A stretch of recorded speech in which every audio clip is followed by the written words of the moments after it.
Konnichiwa.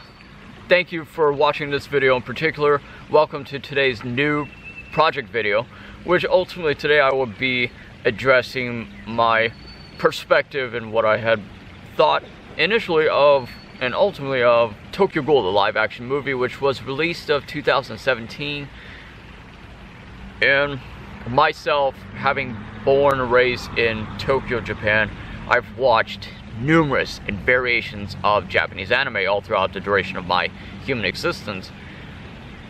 And the only live action movies that I had watched thus far were actually Rurouni Kenshin, Death Note, and Attack on Titan.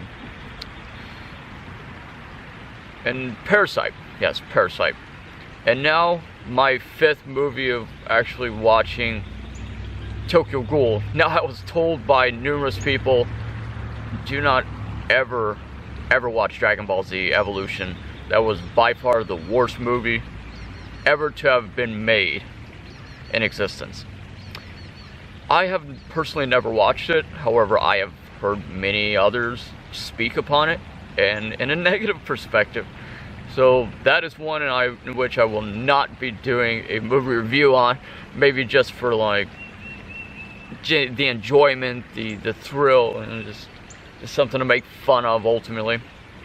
And yes, I'm spending time outdoors in the immaculate nature and how graceful and beautiful it is. I've always loved and enjoyed nature for what it is. Yeah, sitting right next to a little water stream. I enjoy coming out here for privacy reasons, to meditate and reflect on my own consciousness and my thoughts, and to ultimately being able to get away from technology and people and, you know, that sort of nature. So, alright, so Tokyo Ghoul, I was rather skeptical of it, to be honest, at first glance.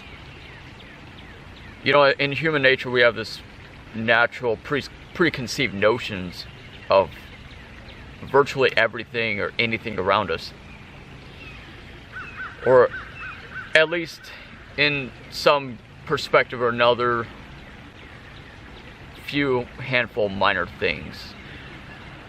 As such, Tokyo Ghoul deeply impressed me after watching the trailer for it, and I thought to myself, no way, this movie cannot be as great as it seems. Because trailers are ultimately deceiving, if you think about it. And trailers are, like, a lot of times they would ultimately only show you the greater parts of the movie, and never, you know, the downside of it, and or whichever. As of last night, I got the opportunity to sit down to watch Tokyo Ghoul. My God, I was deeply impressed. It's just like me coming out of the movie theater after Jen and I watching Stephen King, the It remake version of it. You know, like, wow.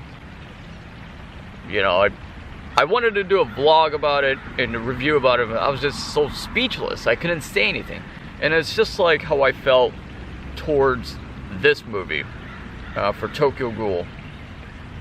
As one, for myself, I have always been fascinated and deeply inspired by the grotesque, the macabre, the horror, the science fiction, the fantasy, the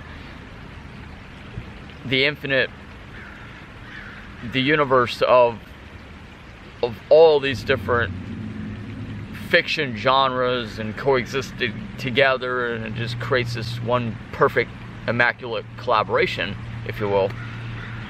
And I absolutely loved it. I absolutely loved the gore.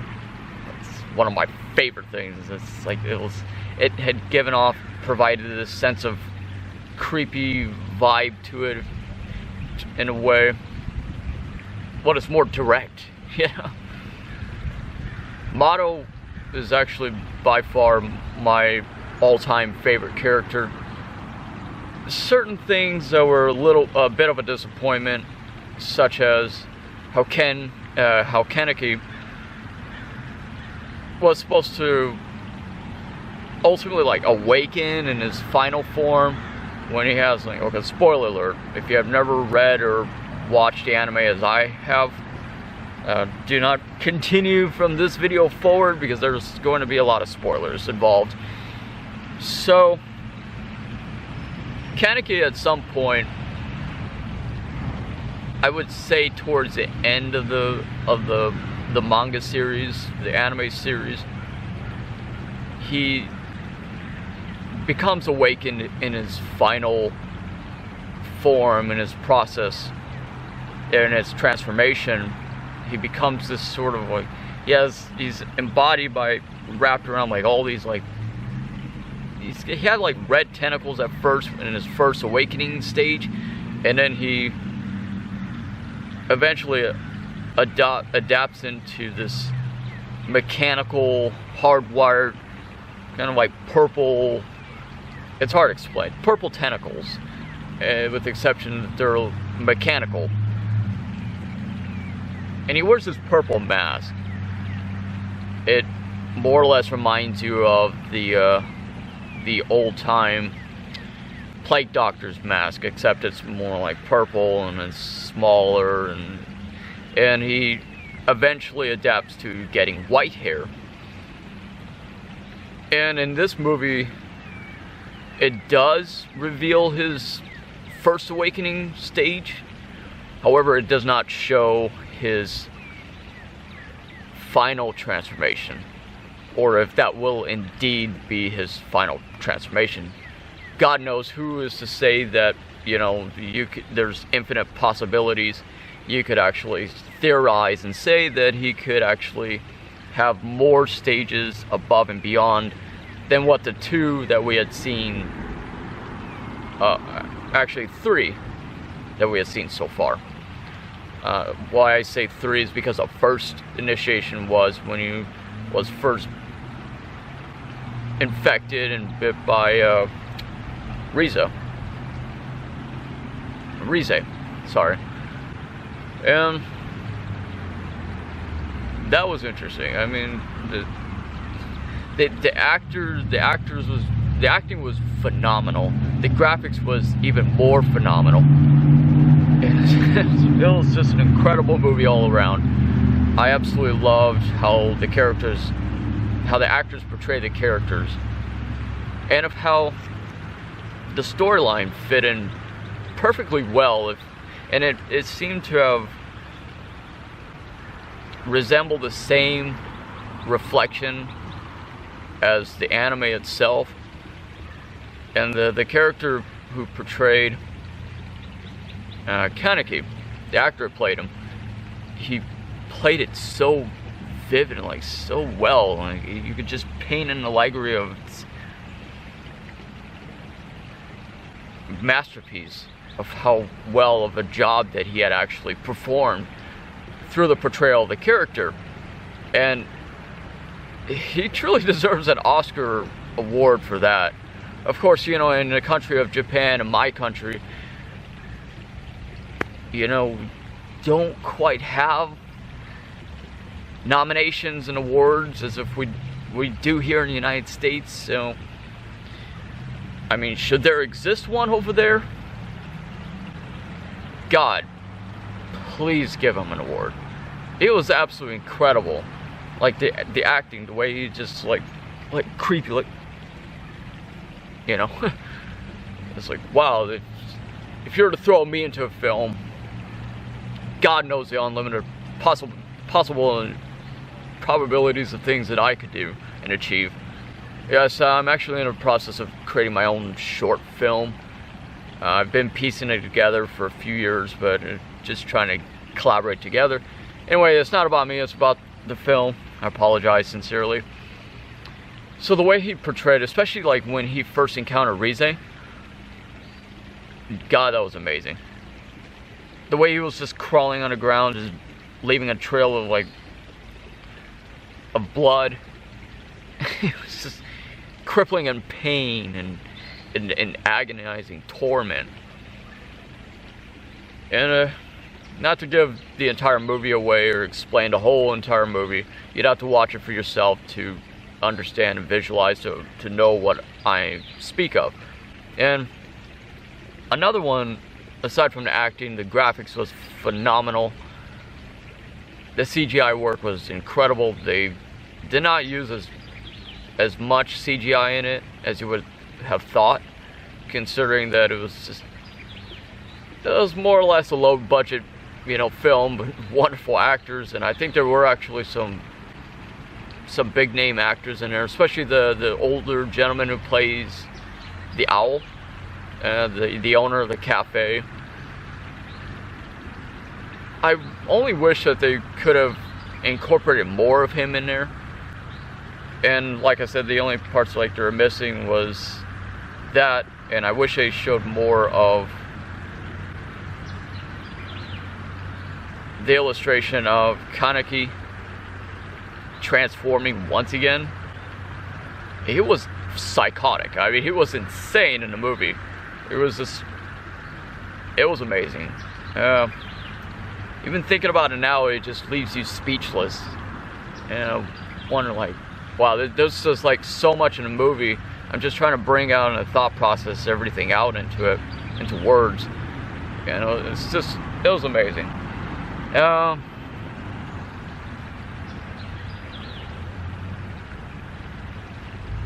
I forgot his name now.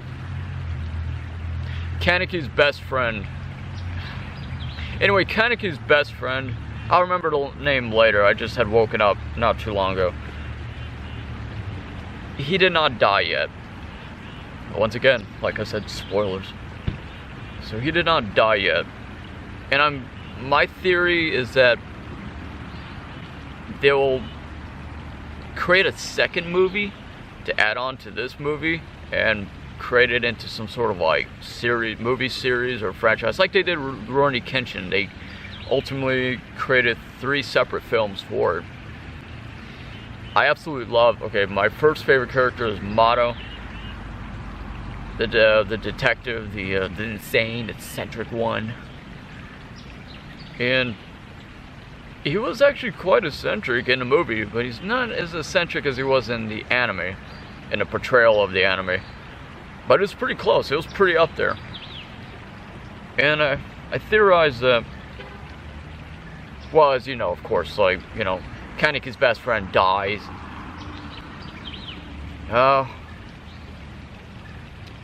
Let's see. Okay, I thought I had a theory. Never mind. My second favorite character has to be the Mask Maker. And I wish that they showed more of him in it, but it was so short-lived. But I believe in the anime and the manga, from what I read and watched, he did not have like a big significant role to play. I believe that he actually did at some point.